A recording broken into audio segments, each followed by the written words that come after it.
पुनः स्वागत है आप लोगों का। शब्द माइक 45 हम लोग कर रहे हैं और ये सेकंड सीजन में आ गए हम लोग। स्टार्ट करते हैं और सबसे पहले बुलाना चाहेंगे अमन जी को। अमन जी, स्वागत है आपका। Mic is all yours. धन्यवाद सर, सभी को प्रणाम। आज मैंने कुछ अलग अपने लीक से कुछ अलग हटकर लिखने की कोशिश की है, तो उम्मीद करता हूँ आप सभी को पसंद आएंगी। कविता का शीर्षक है कामना क्यों जगाती हो। कभी हल्दी कभी चंदन कभी उबटन लगाती हो, कभी हल्दी कभी चंदन कभी उबटन लगाती हो। मेरा बिस्तर मेरा तकिया मेरा कमरा महकाती हो। कभी कजरा कभी गजरा कभी झांझर दिखाती हो। मेरे विरक्त मन में तुम कामना क्यों जगाती हो। कभी भींगे तेरी केसू से मेरी नींद खुल जाए, कभी भींगे तेरी केसू से मेरी नींद खुल जाए। कभी ट्योढ़ी के तिल से तेरे मेरे अरमान जग जाए। तेरे कंधे पर तुम अपनी मेरे कंधे पर तुम अपनी उंगलियां क्यों फिराती हो। मेरे कंधे पर तुम अपनी उंगलियां क्यों फिराती हो। मेरे विरक्त मन में तुम कामना क्यों जगाती हो। मेरे ही सामने ये तेरा आंचल क्यों सरकता है। क्यों पानी की ये मोती तेरे बदन पर महकता है। सोते हुए क्यों तुम मेरे तरफ घूम जाती हो। मेरे विरक्त मन में तुम कामना क्यों जगाती हो। तेरी बिंदी की लाली कैसे मुझे बस थाम लेती है। तेरी बिंदी की लाली कैसे मुझे बस थाम लेती है। तेरे होठों की प्याली क्यों मेरे कदम बांध लेती है। अपनी पायल की रुंझुन को बेड़ियां क्यों बनाती हो। अपनी पायल की रुंझुन को तुम बेड़ियां क्यों बनाती हो। मेरे विरक्त मन में तुम कामना क्यों जगाती हो। सजाकर सेज तुम अपना क्यों मेरी राह तकती हो। सजाकर सेज तुम अपना क्यों मेरी राह तकती हो। मेरे साये को तुम अपना चादर क्यों मान लेती हो। तेरे पैरों को मेरे पैर से तुम क्यों सटाती हो। मेरे विरक्त मन में तुम कामना क्यों जगाती हो। अपना रूप और श्रृंगार क्यों मुझ पर व्यर्थ हो करती। अपना रूप और श्रृंगार क्यों मुझ पर व्यर्थ हो करती। मुझे पानी की जिद में तुम क्यों हर रात हो जगती। मुझे पिघलाने की खातिर तुम क्यों सेज पर बीछ जाती हो।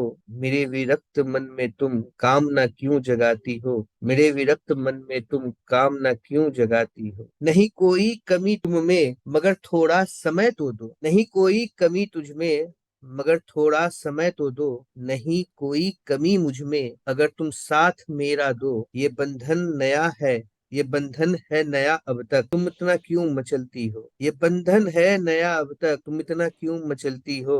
मेरे विरक्त मन में तुम कामना क्यों जगाती हो। ये जीवन है नया तेरा, ये जीवन है नया मेरा, पर पहले मन को मिलाना है यही उद्देश्य है मेरा। ये जीवन है नया तेरा, ये जीवन है नया मेरा, मगर पहले मन को मिलाना है यही उद्देश्य है मेरा। बदन की प्यास की खातिर तुम मन को क्यों जलाती हो। बदन के प्यास की खातिर तुम मन को क्यों जलाती हो। मेरे विरक्त मन में तुम कामना क्यों जगाती हो। मेरे विरक्त मन में तुम कामना क्यों जगाती हो। धन्यवाद जी।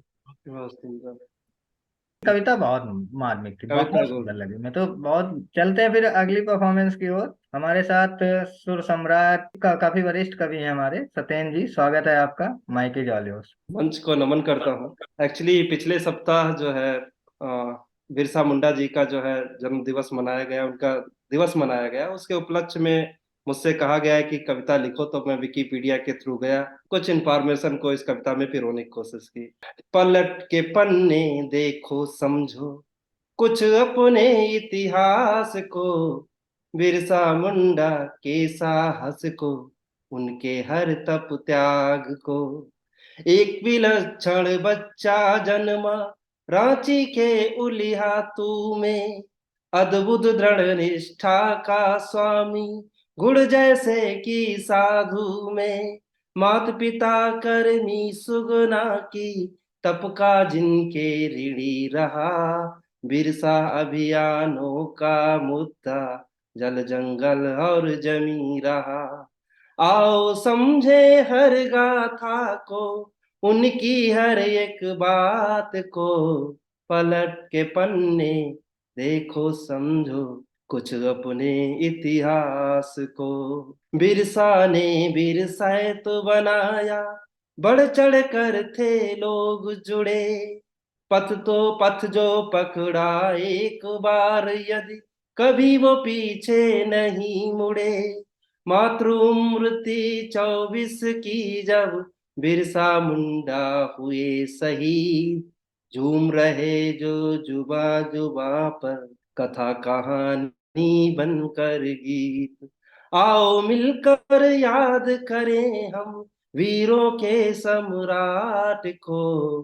पलट के पन्ने देखो समझो कुछ अपने इतिहास को। और अंतिम बंद। साहस का पर्याय बना जो अंग्रेजों के शासन में।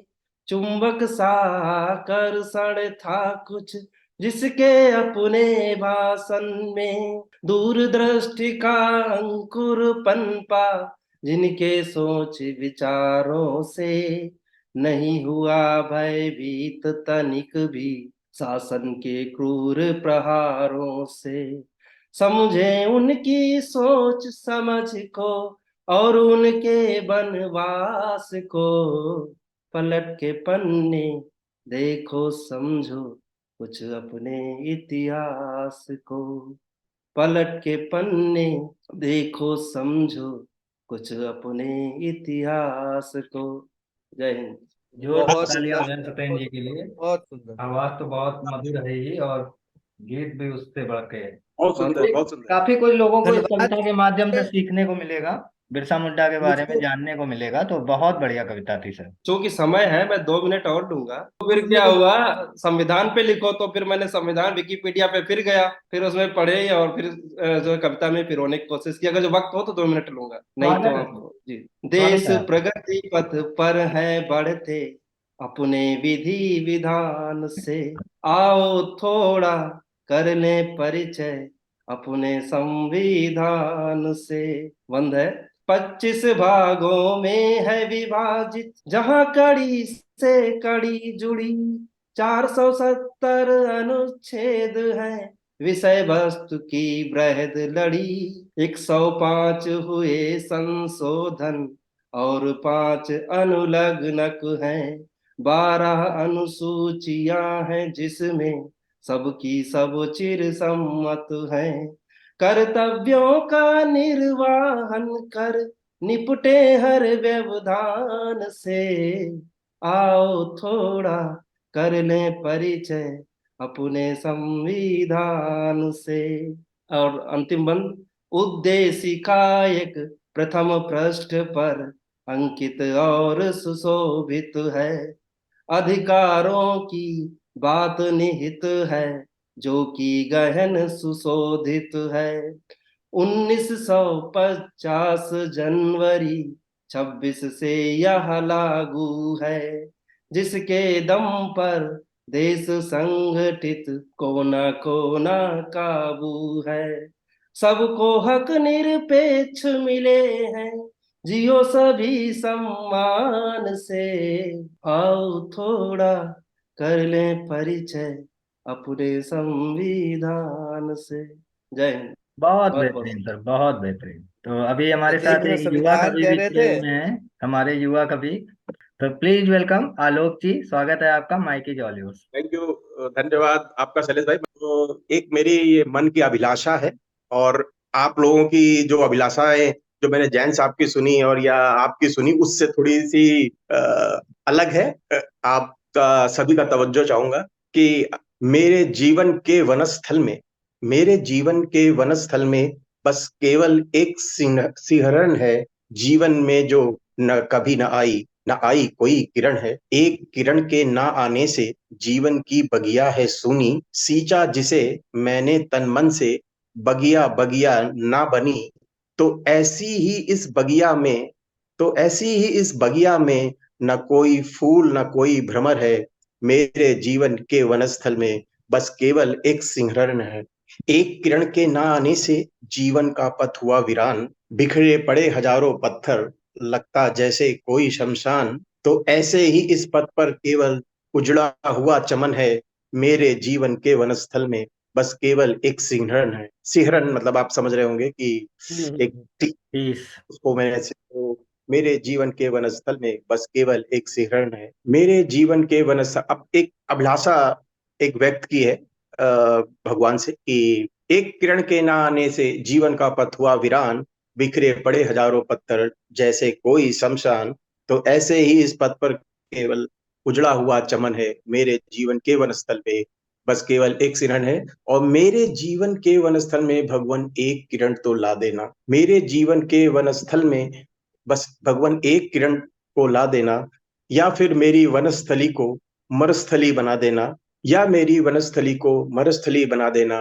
पथ पर छाए हुए वीराने को भगवन तुम हटाना, और उजड़े हुए चमन को और उजड़े हुए चमन को तुम महका चमन बनाना। और जीवन की बगिया में भगवन तुम ऐसी एक किरण दो, फूल खिले सहस्त्रों उसमें मंडरा रहे भ्रमर हो, फूल खिले सहस्त्रों उसमें मंडरा रहे भ्रमर हो। तो जीवन में इस अनजान आलोक का संचार तुम कर दो, और मेरी इस अभिलाषा को हे भगवन पूर्ण तुम कर दो। धन्यवाद। बहुत सुंदर, बहुत सुंदर। सत्येंद्र सर संविधान के बारे में कह रहे थे, तो मुझको एक कविता याद पड़ गई जो तो हमारी ये स्वागत अंतिम स्वागत है परफॉर्मेंस अमन। होगी। हम फिर से बुलाना चाहेंगे अमन जी को, जो कि रचना अभी उन्होंने बताई धन्यवाद, है। बहुत बहुत स्वागत है अमन जी। धन्यवाद सर। कि एक भारत में दो गंगा, एक भारत में दो गंगा, बोलो कैसे बह सकती है। एक भारत में दो गंगा, बोलो कैसे बह सकती है। दोनों का ही कार्य एक हो, ये प्रतिस्पर्धा बोलो कैसे हो सकती है। एक है जीवन दायिनी माता, जो सब कुछ पावन कर जाए। एक है जीवन दायिनी माता, जो सब कुछ पावन कर जाए। एक में जितने पाखंडी है, डुबकी लगाए और तर जाए। एक है जीवन दायिनी माता, जो सब कुछ पावन कर जाए। एक में जितने पाखंडी है, डुबकी लगाए और तर जाए। पहली बहती उत्तर से पूरब, सागर में जा मिलती है। पहली बहती उत्तर से पूरब, सागर में जा मिलती है। दूसरी पांव पसारे हर क्षण, सिंधु लांघने जाती है। जिसने जितने पाप किए हैं, तो जिसने जितने पाप किए हैं, सब प्रायश्चित यहीं पर करते हैं। तन मन उनका धोकर सारा, ये नया रूप धर लेती है। एक है बहती धाराओं में, अपने देश को निर्मल कर जाए। एक है बहती धाराओं में, अपने देश को निर्मल कर जाए। दूसरी बढ़ती है विचारों में, हर स्थान पर बस कमल खिलाए। दूसरी बढ़ती है विचारों में, हर स्थान पर बस कमल खिलाए। एक बसे है स्थान में अपने, ना तेरी अगुवाई करे। एक बसे है स्थान पर अपने, ना तेरी अगुवाई करे। एक तेरे अस्तित्व को देखो, हर दिन हर क्षण दुहाई करे। कलयुग की गंगा में देखो, कोई चिर पापी ना कहलाए। कलयुग की गंगा में देखो, कोई चिर पापी ना कहलाए। जिसने मारी इसमें डुबकी, अगले पल सब कलंक धुल जाए। आगे चलकर इसका उद्गम एक विचार से निकलेगा। आगे चलकर इसका उद्गम एक विचार से निकलेगा। जो भी इसके संग चला है, वो इसका ही हो लेगा। लेकिन ये एक मानसिकता है, असर जरा देर में दिखलाए। लेकिन ये एक मानसिकता है, असर जरा देर में दिखलाए। जैसे कोई बदलाव है, कोई जब हो तब तब दिखलाए। सदियों से जो बहती आई, इसके कारण मेरी गुणवत्ता पर कईयों ने है आवाज उठाई। अब उसने भी गुहार लगाई, धीरे धीरे एक दिन होगा, ये सारा जग बदल देगा। दूसरी गंगा की बात हो रही है कि धीरे धीरे एक दिन होगा, ये सारा जग बदल देगा। जो ना इसका संगी होगा, मुक्ति पाने को तरसेगा। लेकिन जो भी संग चलेगा और कहीं बात दोहराएगा, लेकिन जो भी संग चलेगा और कहीं बात दोहराएगा, उसके खातिर गंगा जल भी फिर किसी काम ना आएगा। उसके खातिर गंगा जल भी फिर किसी काम ना आएगा। धन्यवाद जी। बहुत सुंदर अमित जी। बहुत सुंदर सर। दिलकर धन्यवाद सर। Thank you sir. तो काफी अच्छा लगा आप लोगों के साथ जुड़ के। और हर शनिवार हम लोग जुड़ते ही रहते हैं। अगले शनिवार को फिर से जुड़ेंगे शब्द माइक 46। अगले सप्ताह फिर मिलते हैं ठीक इसी समय 6 बजे ठीक शब्द है सर, माइक सभी को 46। सर तब तक नमस्कार। के लिए खुश रहें, ठीक है सर। नमस्कार।